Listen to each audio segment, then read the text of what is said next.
વાત રાજકોટની કરી। રાજકોટના ગોંડલમાં એક યુવાનના મોતનું રહસ્ય ઘેરાયું છે।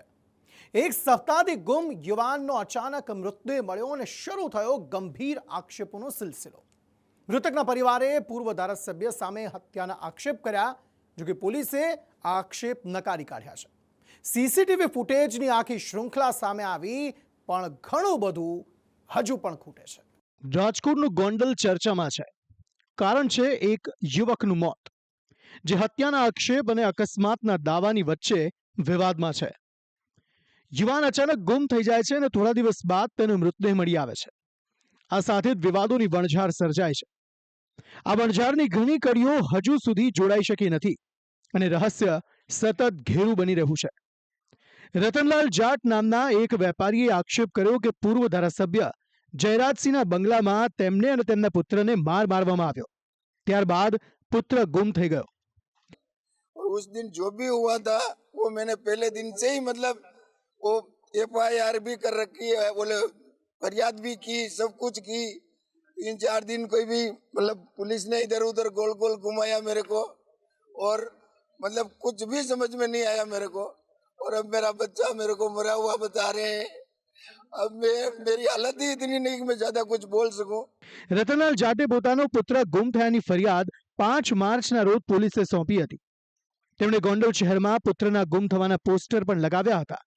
જો કે આ દરમિયાન રાજકોટથી રાજકુમાર જાટ નામના 24 વર્ષના યુવાનની લાશ મળતા ઘણા તર્ક વિતર્ક સર્જાયા છે। યુવકનો મૃતદેહ મળ્યો તે પહેલાના એટલે કે 3જી અને 4થી માર્ચના ઘણા સીસીટીવી ફૂટેજ પોલીસે જાહેર કર્યા છે, જેમાં તે 3 માર્ચે ઘરેથી નીકળતા ભરૂડી ટોલનાકા પાસે રીબડા ચોકડી અને શાપર પાસેથી પસાર થતા અને આશ્રમમાં પ્રવેશતા જોઈ શકાય છે। આ દરમિયાન પોલીસે એવો દાવો પણ કર્યો કે રાજકુમારનું મોત અકસ્માતને કારણે થયું છે, જો કે મૃતકના પરિવારજનોનો દાવો છે કે તેની હત્યા કરાઈ છે।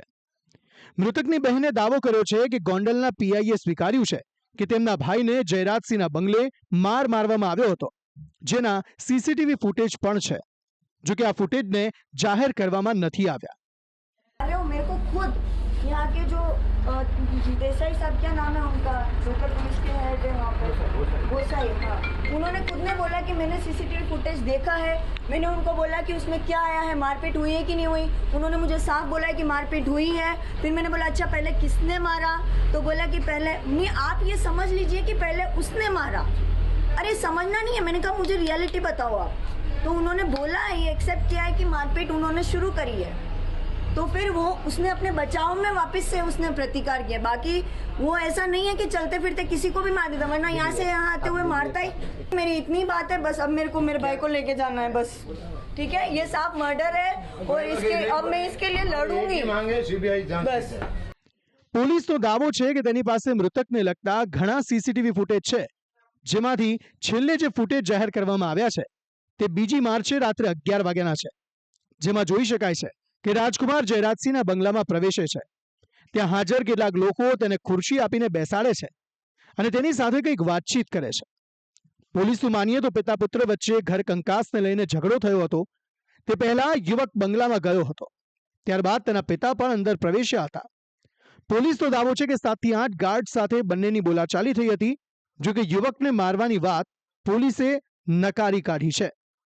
જે પુત્ર છે મરણ દેનાર એ એમએલએ શ્રીના ઘરમાં સીધા જ ઘૂસી જાય છે, કોઈને પૂછ્યા વગર।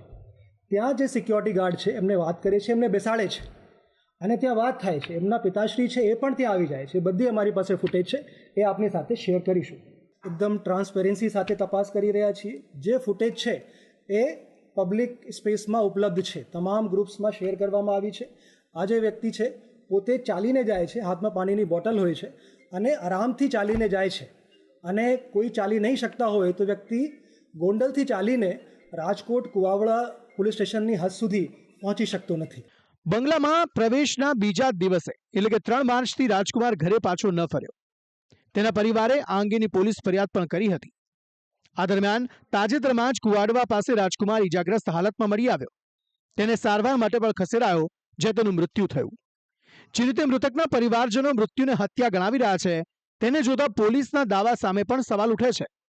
હવે બધો દારોમદાર સીસીટીવી ફૂટેજની ખૂટતી કડીઓ પર છે। બ્યુરો રિપોર્ટ, સંદેશ ન્યૂઝ.